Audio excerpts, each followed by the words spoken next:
Housuhemaa Aduasa aha eye Pent Radio 100.1 FM kasa video so a wotu yenka live ewo Kumase Asante Mantamu weye enwumre nonumu mpemu yenka si etwa to kra adaro manu aka ye ho ewo YouTube no so eye Pent Radio 100.1 FM like share na fefo wadwenkyere enso eto ase na kasie nso Dante Information Center wo mo so abiemu ama manfa wo fe yase Pentecost Junction nyina wo bia etiyenka enanwumre kasie na poso ebi ense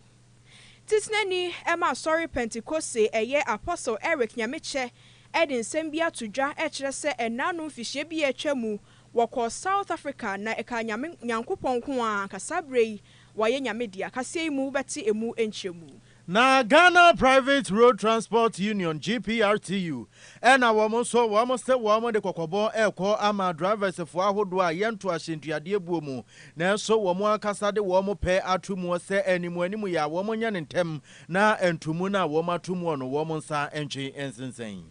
Oswafo a wo hye adesua so nsamo ekire se na wochi a yesimu ya wo ba behwe se woni Ghana Association of University Administrators ekwakohia ni nyina efa sika ena afi oha ahodo ampanyufo yi edeto aban ne mpanyufo anim na Yera Dennis Miracle Abuaje eno no so ede atodwa se wono wonwane nkọ baabi na bre bia yoko wo mo hia ni bia no eyade se wo beko Yede kasie mu aseda ebekọ diama ohene yere spices eno ohene yere non dairy powdered milk aduane bia wo ye bia se wo ankasa abusua anampo pese wo ye na woton na wonya mfaso papa na afei aduane no nkrofo di no sanso ba biom dia enyo ohene yere spices nko an ye bekanfo ediama wo now the non dairy powdered milk no so aya no pade awia anase anwumre hye nso se eba no ohene yere spices a flavors no eye nkono ye wo beef, chicken, shrimp, jollof rice, ginger and a garlic,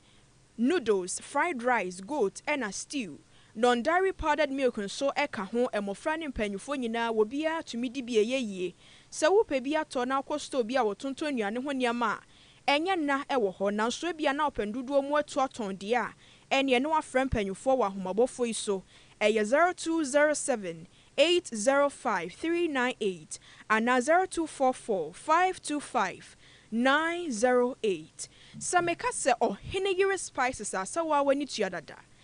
Eye de yi, enanwumre wasomfo eye me Afia Fousuhemaa ena. Kwabena Owusu Ediomi. Paint Radio Kasie boy, adwumaku a afa ho ka eye ohene yere spices, eni ohene yere non-dairy powdered milk. Abusia yada se afe yesi ensemni mu ankasa ye fiase ewo titnani ema sorry Pentecost Apostle Eric Nyameche wodin sembia tudwa ya woche se bese mfihie pinie ya wokọ South Africa manimu na okokotena honom bese mfihia ensiamu na emre okoko piemu ewo honom no sene niam sifa kọ no na chese eni enhyeda enhye nkran na wochire se eba se emprenu emu ena chese nipa bonfo bi eto hye ne so ato a woto hye ne so na chese ni nyina akwakoye ne niama na okita ena safo epese wo hwima na se woje efri ne nsamu na wochire se de eto so mienu no krampo de na chese ano oden panka enye nyame pa na ebo ano anka sabre de ebi anka waye nyame dia wode sansamo nyina tudwa emra asoye a wo mo hye amanama foforo eso ensamo ya panya woda no Ora Samuel Kujato Ablakwa na chese woni ne mpanyufo wo mo ekoye eye headquarters metre the Church of Pentecost headquarters a ewola nkranpuni mantamu wo mo kokosra mpanyufo wo ho no meho na tisnani ede sansem sei etudwa na chese we no wo ka ede atoso ede afa niam ahodo a ekoso wo South Africa wo hye bese bosumi kakra mu aba besenko a wo manfo pinu ani titiri Ghana fo a Omanfo a wono mo South Africa wo kire se wo mu hia eye bibini bia wo mo man mu enam so weprepre bi agye ebinom nkwa efiri wɔn nsam wɔn nso so agyapadeɛ wɔhwim nyinaa na kyerɛ tisnani kasa nsɛm no de ato so sɛnea ɛbɛyɛ mpanyinfoɔ bɛhwɛ na afei wɔhu sɛnea saa wɔman South Africa yɛka no wɔmanfo a wɔafiri hɔ de aba no ɛnyɛ sɛ nsɛm bi a wɔn bɔ wɔn srɛ mu na aka na emu ɛyɛ asɛm a ɛho behia paa sɛ wɔn nyinaa bɛhwɛ de ato wɔn kotokuom na afei wɔatumi ato so anamɔ. Amadisia yemfree sansem ni mu yemfa yeni enkyere mu ewo nsem foforo mu na Ghana Private Road Transport Union GPRTU empanyimfo a wo mo eda adwuma koya no na wo mo se wo mo de kokobo pa a emu oden ekọ ede ama drivers fo nyina enkanka ne drivers fo ahodo a yento ahyentuade abuom na so wo mo ankasa de wo mo pe lorry first ahodo wo mo atoto mu no na GPRTU empanyimfo na wo mo di tudwa se wo hwe wo mo nhie mu a ena no da wo ne transport minister ekokoshia ya enu ne nam so ema nka GPRT nkomo ye wo ma adwene senka bosome ya gesia nka wo mu yi na nka wo mo baba beto lorry fa nim eye wo hanchiche mu aduasa ne nso wo mra wo mo ene soafo a wo no ne hwa akonia badie ho nsem so wo mo koshia ye na wo mo di nkomo no na mpanyimfo mienu yi wo mo ka wo ma adwene bo mu se wo mo ntumu ansa wo mo twan ya ama August busumi ya kona wiye na se August busumi kona wiye na se fu na se fango bo ne da so gina de gina ansa na mpanyimfo ahodo a wo mo da GPRTU ano wo mo se wo mo hu anamontu a wo mo betu na sansemi wenipa wo gina GPRTU adwuma eko nanim na wo de to nsentwefo anim Deputy Public Relations Officer onimonyamfo Samuel Amoa wo no na ne nsentwefo edi nkomo na wo de to nsentwefo anim se na nsan se wo ba bepie mu wo GPRTU adwuma eko anim a ene nkra ahodo bebre na a wo mo nya free Ghana fo ho na setememufo a wo mo wo memu no kire se a drivers fo bi se eba ahyentuade bo a wo mo no wo manya atotum abra GPRT fo ma ho kwan se drivers fo ebetimi atoto ahyentuade bum enu nti no wo panyini se wo de fans ntwerefo so de ka kira drivers fo ahodo a wo mo atoto lorry fa mu nyina se enya de se GPRTU wo mo de krata bia ba abonten na se GPRTU wo ma gye atum wo se wo se ye toto ahyentuade bum enu nti se wo ye driver ni anase wo ye station bi na se wo se wo de wo pe atoto ahyentuade bum a enne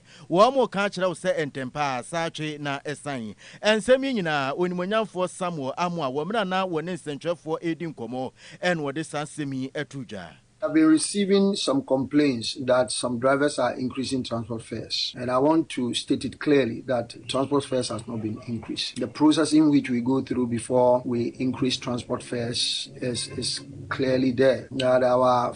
last meeting with the Transport Ministry, we all agreed that we will suspend the intended increment for now because of, President, taking the 2 Ghana cedis from the diesel price. We decided to hold on for now till the end of the month to see where the fuel price will go again.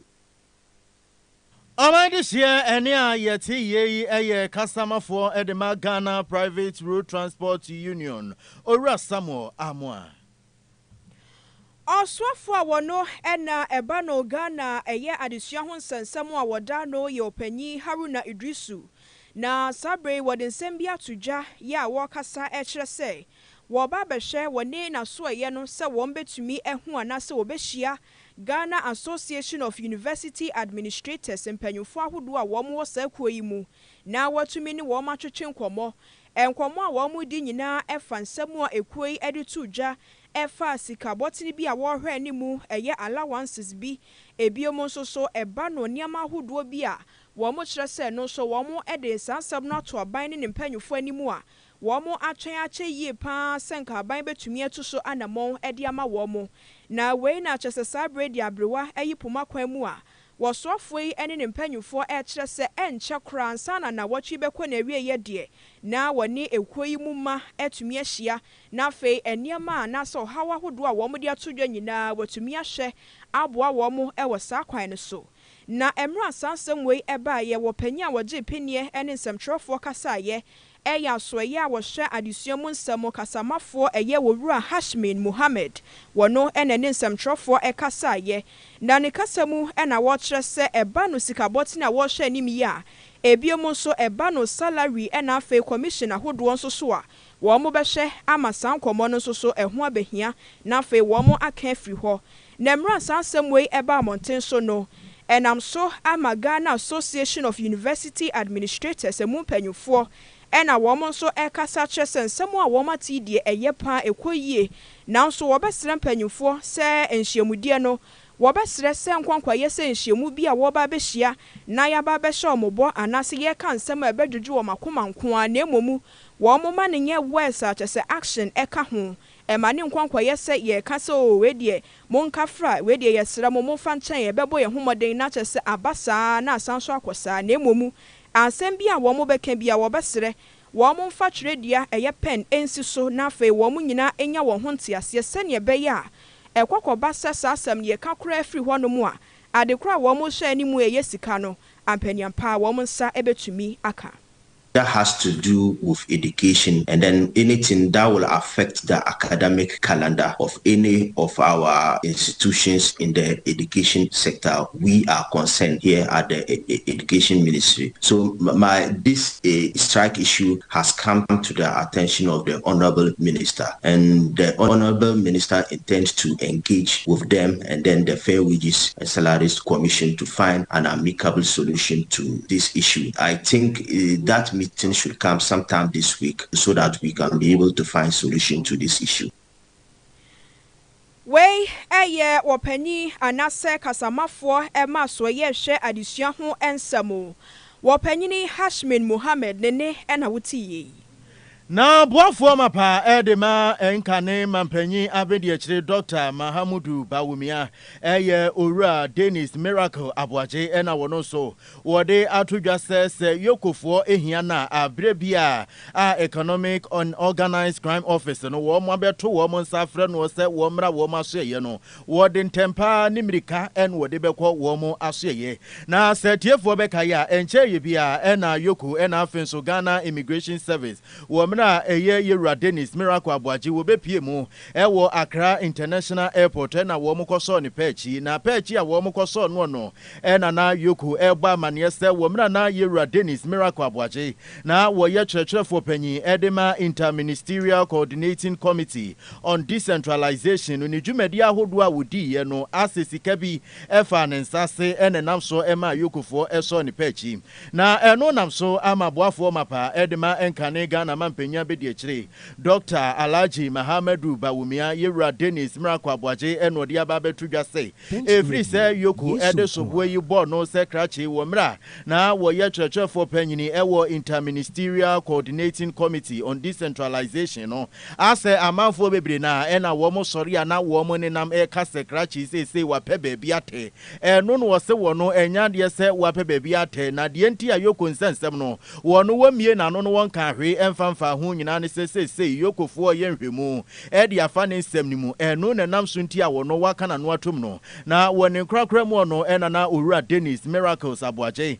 wo de eto nsentwefo anim se wonwa ne nkɔ baabi a na wo no so no wagidi yie pa se nya de se waye hwe eno nti ne ebre bi a yokofo wo mo hia no se wo mbetoto na no afa wo mo investigation a wo mo ye no wo no waye krado se wo beko. Anybody that has anything to know should ask the right people. It's unnecessary for you to have a conversation around a matter that a state institution says, I am investigating. I may even be giving out information that I'm not supposed to do. I've done this for 23 years. I engage Yoko all the time. Yoko didn't say they are taking me to court. They said they are investigating. Whenever Yoko needs me, I will go. I live in my house. I've done this for 23 years. I know the places to have which conversation and at what time. This is a very needless movement. There are a lot of things in the media space. Every day I see some flyer. Those things are not even coming from Yoko. Omandi share eni a yeti ye eye boafo mapa edema enkane Ghana mempanya bedi akire Dr. Alhaji Mahamudu Bawumia owura Dennis Miracle Aboaje. Managing editor wada Insight newspaper no eye wopanyini Kwesi Pratt Jr. na wade nsɛm bi akɔde ama aban mekyerɛ NDC amanyɔkuo no sɛ ekɔkɔba sɛ abato afimpi mienu ni aduonu enwoche eda yanim yi wo mo eka sɛ esan sɛ enanu abato a yetu ye wo mo huridi kan kyese Ghana fo pii no atoma wo mo nti no eye automatic sa abato eda yanim so we nsoso wo betumi ahuredi kan dia na wo kyerɛ sɛ saa kasa no asa wo man hyeda enyina bibi cropotin bi so na emom wo mo ankasa nsusu ye na wodi esusu Wɔpanyi kyerɛ mu eba no abato a wenye nsusu ya asɛm na emomu de ɔmanfoɔ no ankasa esi ne pi sɛ wɔbɛto aba de ama no na saa abato nso so ɛyɛ wunyuma ɛno na ebedi ho adanseɛ sɛ aso wɔn salai tententen no a wɔn bɛto so ama wo anaasɛ wɔn bɛto ama obi foforɔ na ne kasa mu na wɔkyerɛ sɛ yɛhwɛ sɛnea eba no amanyɔsɛm a sɛnea esifa ɛkɔ no a yɛnhyɛ da ɛmfa yɛnsa ɛnsi yɛbo nka sɛ ɛna no ekɔsɛn nti sɛnea tie biara no ɛda foforɔ yɛsan ba bɛgyina ɔkono a saa pɛpɛpɛ ɛna no nso so ɛbɛyɛ wɔkyerɛ sɛ ɛnyɛ saa koraa na tie na wohyɛ nneɛma ahodoɔ pii a ɛkɔ so ɛwɔ man Ghana mu a ɛsɛ sɛ NDC amanyɔkuo no ɛma wɔn ani ɛba wɔn ho so paa ɛsan sɛ ɛkɔkɔba sɛ abato ɛda yɛ nimi sɛ ɔmanfoɔ sɛ wɔn mo to atia wɔn mo a wɔn bɛnya nyinasoɔ pii nti a wɔbɛtumi ato de atia wɔn mo ɛno nti wei yɛ futu a wɔde ma NDC sɛ wɔn hwɛ na sansam no wɔn ɛnyɛ bibi ɛmfa ho ɛsen sɛ wɔn de bɛhyɛ wɔn tirim sɛ ɛna no abatoɔ no yɛn yɛdi kan nti wei nso so ɛyɛ dan a yɛn a ɛne ɛbɛdi kan wɔkyerɛ sɛ nkɔmɔ bi ɛkɔ so ɛde afa constitution ne ho ɛno nso so ɛyɛ asɛm foforɔ sɛ yɛyɛ mu ɛnsakyerɛyɛ ɛne mpo emu hwehwɛmu ahodoɔ no ɛno nso yɛ nsɛm bi a ebetumi ama amanyokuo foforɔ a wɔn te bench no wɔn nso betumi afa na kyerɛ sɛ agenda kora a wɔn pɛ sɛ wɔpushi no wɔn atu so anamɔn ebiom nso yɛde ɛno kora to nkyɛn a wɔkyerɛ sɛ nansen ya nkyɛn ebia ɛna nkɔmɔ foforɔ nso so apie mu ɛde aba yɛ akyerɛ sɛ ɛhwɛ anim sɛ mampanyin betumi atena abɛnwa mu bɛsɛ mfihyia enum wɔsi ɛno nso so ɛyɛ nsɛm bi amanyokuo foforɔ bi ɛbetumi afa na kyerɛ sɛ ɛno nso wɔde ayɛ agenda wɔabobɔ nneɛma ahodoɔ pii so ɛba no mpo sɛ obi pɛ sɛ ɔyɛ mampanyin a nneɛma ahodoɔ ɛda hɔ esi nipa korɔ no ho kwan ɛne mpo nneɛma nso so ɛda hɔ no mu a ɛma saa nipa korɔ no akwanya sɛ wɔbɛtumi ayɛ mampanyin wɔkyerɛ sɛ saa nneɛma wei ɛyɛ nneɛma bi a sɛ NDC amanyokuo no anhwɛ na afei wɔn a wɔn ani anna hɔ anya bibi amfa ho a anhwɛ nea wɔn ani bɛte na kyerɛ sɛ abatoɔ no bɛkɔ awieɛ no na nea wɔn ɛdi ntuo. See, there's an assumption in the political space that no matter what happens, the National Democratic Congress will win 2028. I think that assumption is not just faulty, it is amateurish, you understand? Because so many things can happen which can change the current situation, okay? Yes, it is true that this administration won the election by a very wide margin. It is true that there have been significant improvements, in different sectors of the national life and so on. As things stand now, it would appear that the victory of the NDC in 2028 is unassailable, but only amateurs can think this way. Now I'll give you just one scenario. This government has come up with a process to review the 1992 Constitution. Some of the suggestions that are being put up, for example, are that dual citizens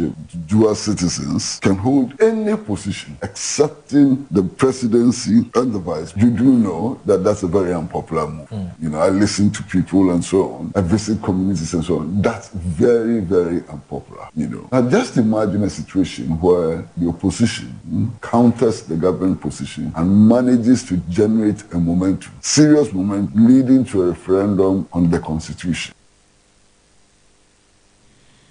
Wey eye Owura Kwesi Pratt Jr. Wono ene managing editor edema Insight newspaper.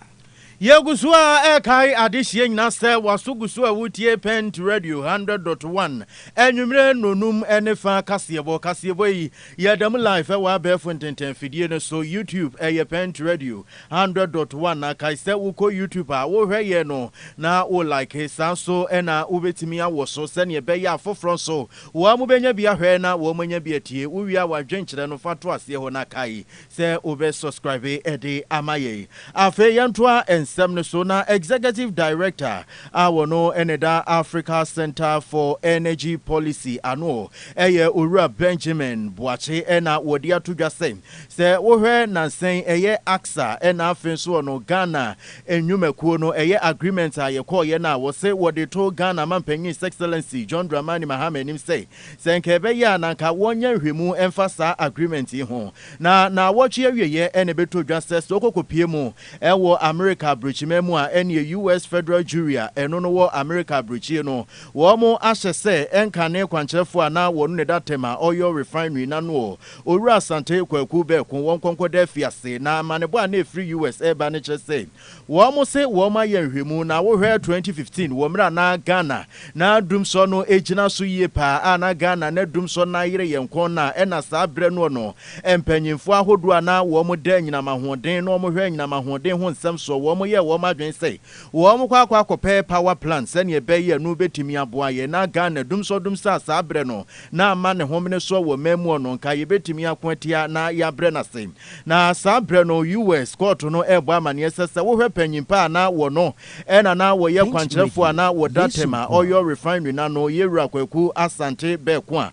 wo no na chese Turkish energy company bi no ne Aksa energy no odi wo manim edeba Ghana se bidia Ghana ye bie tu mo se companies ahodo wo mo mfiri ama na manso na wo bi amfa ne de mra na ye wie ne ehwe wo contract ya na nke de adwumaku na hye wonsa na so US court no se wo hwe sa bre no ye wura asante kwaku be ko ni tumia no wo ene mpanyimfo ahodo na wonim wo mo wa ban mu ntie no ena wo twetwe sika bia eno nam so ma Aksa energy Ghana ye de sa contract no ehye wo mo nsa na ensemi ba ye ene wo manfo ahodo bebre na ena wo ma kire wo ma dwene ede afasa asem ho eno ene nam so ama executive director Emma Africa Center for Energy Policy Yewura Benjamin Boache wo no so ede aba betudwa se emradru se sansem ya US wo mo de aba betudwa ye mpanyimfo ahodo a wo mo so wo mo da wo meya no enkankan ene Ghana mampanyin excellency John Dramani Mahama wo mo behwe na asem no wo mo bebiem na agreement e koso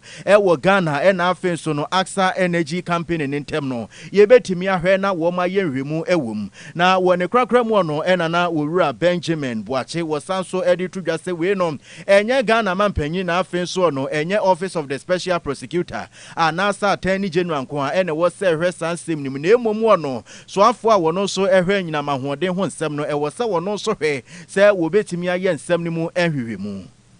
It is so evident that you have such a scale of bribery and corruption, in our power system. Any sensible approach requires that you pause and investigate and look into it. So at this point, it's not just even the, OSP, the Attorney General. Even the energy ministry itself should be doing introspection. Unfortunately, you have a new minister who wasn't the minister at the time when this corruption happened. Should now look back and say, can we look at these agreements? We have recently been struggling to even engage these IPPs to give a significant haircut that keeps the sector afloat. So this is, for me, a major opportunity to go back and look at how these contracts could have been optimized. We have had no doubt in our minds since 2015, and you track all the writings, all the publications we've done on some of these IPPs. We have always been worried about how these contracts were signed, and we knew something was wrong. This year, Executive Director, Africa Center for Energy Policy, Owura Benjamin Boache. Oswafo wo mfimfini mantamu opanyini opanyini ochire aduamoa na sabre wode nsem bi ato aban ne mpanyufo animu a wo srese aban behwe na fe wo twasika botini bi a watu ni din se sanitation fund ya ne bota nyina ne se sasikei eno ena eba no MMDA sahodo a wo mo behwe na wode betu anamo eba no enwura anase niama ahodo a eba mpotemu enam so ema efin ba honom no sasikei wo betumi ahwe na wode asiesie mpotam ahodo ama honom atewan na ne kasemu ena wo kire se wo mo eye ne saa ebeboa se efin ahodo a ya na empempinu a echa sa eye kwantempo ahodo enimpo ekuronimu ahia no wo betumi enya akade na niama ahodo esefata se wo modi tu sa na mo no na ehonsiesie no wo metumi ahwe ede aye wo sanso kra kire se eba no sa eniama a wo mo epe no a akade ahodo nso so a esese wo munya ebi eno nso so wo betumi ede aboa se sa akade kro no betumi asiesie na emiaye ahodo bi a chese insio eto ebetumi edi nsuyiri ena afi woye ne aba no esansa wo mo wosan akade ni ntino na chese animanim ya wo metumi atuso na mo ansakra ena torrenchen bia yiniti ameno so so edi ohafofro aba wo kire se ye hwe efin ahodo a wo mo betumi edi akade no esiesia ye sanso de no kra to nchen asa akade no ebetumi aboa wo mo kwan pii so esan sɛ yɛ wɔ mmeaeɛ bi wɔ hɔ no mu a efi nhyɛda enni hɔ deɛ nanso so ebia na saa beaeɛ korɔ no ɛyɛ beaeɛ bi a nsuo ɛfa hɔ nom na esan sɛ wɔn anya akadeɛ ɛne nneɛma a wɔbɛtumi de asiesie nti no wɔn bɛtumi abɔ kwan ato hɔ ama nsuo n'afa mu ɛsen sɛ nsuo bɛkɔ akɔtaa hɔ anaasɛ nsuyiri bɛba na ɛno nso ɛde ɔhaw aba wɔpanyini aduamoa ne nsɛm a wɔde to dwa no ebi enie. I think we should create just like Get Fund, Sanitation Fund. It is embedded in the Common Fund. A portion of the Common Fund goes into sanitation. But you see, if you look at Get Fund, it's a separate entity that gets resources solely for Ghana Education Service. And so if you can have, a body that will be responsible to collect resources, financial resources and other resources for sanitation, so that will be fine. Solely for sanitation, Get Fund is under Ministry of Education, but then it works solely for education because you can see that education, sanitation is taking a lot from us, and that has not been preventive. It has been reactive. That is when it has happened, when we have already lost people, when we have already lost, properties, when we've already lost a lot of things before we take action. And so it has to be preventive. If it's going to be preventive, we should have the resources available not to even let the sanitation issue come at all. And so that's the way to go. Way mfimfini mantamu soafoɔ wɔ panyini ɛkɔ panyini ɔkyere aduamoa yɛbɛgyina nsɛm wei so ahome kaseɛ no so aba yɛba a yɛde wobɛwura mu ɛwɔ obi ɛman so ɛno nti ɛnkɔ baabia Midofo a minni ho agro. Nansai die waduane ne da no ayɛ soronko. Anio mura. Ohinere spices abefi. Aduane de ayɛ soronko. Ohinere chicken seasoning. Sɛ wo toto, wo che, ana wo yɛ akokɔ nam ho bribia. Fakakra som. Froye no. Ohinere stew seasoning no bɛma na jeta. Jollof no. Ohinere jollof seasoning no ma no hwam ne odew mu odew. Fried rice no kra die. Ohinere fried rice seasoning Emma me fred dwa frede aponchin kakra no me de ohinere go seasoning na ye asam na ne se mira ohinere seasoning powder ye woni beef shrimp noodles any de keke eka ho anunsu ede aduane ne hwam ne de no ubedie de biom enti obapa ohinere spices aba ma yen aduane no aye dedede efrise ne die ne nso aye dedede ohinere spices edeye e wo dwa hodo mu etufon for 020 780-5398 and 0244-525908 FDA Aji Ejedian Kratui Atum. Yabama etiefo nyina akwaba wasugusu awutie Pent Radio 100.1 enwumre no numne fa kasebo afe yemfa nsem no enko enkrofo amanso na ye konkrofo amanso ana Zimbabwe memu ene ye ni kire na amanebo a efre Zimbabwe eba ene sesesi aye kasei enipa mako edunum na sesi a wo mo ahwe wo mo kwa afe so no enipa mako edunu enso 27 ena wo mo so wo ira ninyina eye ukopie mu ewo Zimbabwe le Kariba so no ena subonto ekomuni ya eno nam so amase nipa we nyina wo mo ahwe wo mo nkwa na ukokopie mu ewo Zimbabwe Civil Protection Unit a wo mo ho no ena wo mo bo amane se efri se subonto no edane butuye ewo le Kariba ne so no eni nipa mako eduosonson 77 ena mpanyimfo etimi abo wo mo homoden a wo mo eyi wo mo na wo mo se wo hwe nipa dodo ana wo mo wo subonto ni mu a wo mo ntime nkyere na emom no wo mra wo mo de wo mo ani bubu ye na wo mo hwe ticket ahodo a enipa ahodo ebeto ye no na kyese nipa be se 114 na wo mo nyina wo mo ebeto ticket a eye 5 crew members na wo mo so eka ho na so mpanyimfo ekyire mu a se wo hwe le Kariba na eye na subonto ahodo eye na edi dwuma wo so no emo franketenkete a eye na wo mo ka ho no wo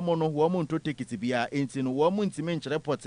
se enipa 114 echire no emofra eka ho anase emofra enka ho na so no Civil Protection Unit a wo mo ewo Zimbabwe ese wo mo de tu omanfo nyanim se wo mo yire wo mo ho na wo ma bo mo ho modin bia se ne be ya wo ma yire ye hu wo mo no wo mo betimi ahwe wo mo echiri kwan na aha e na brebe me ye kwan na ye nwumre no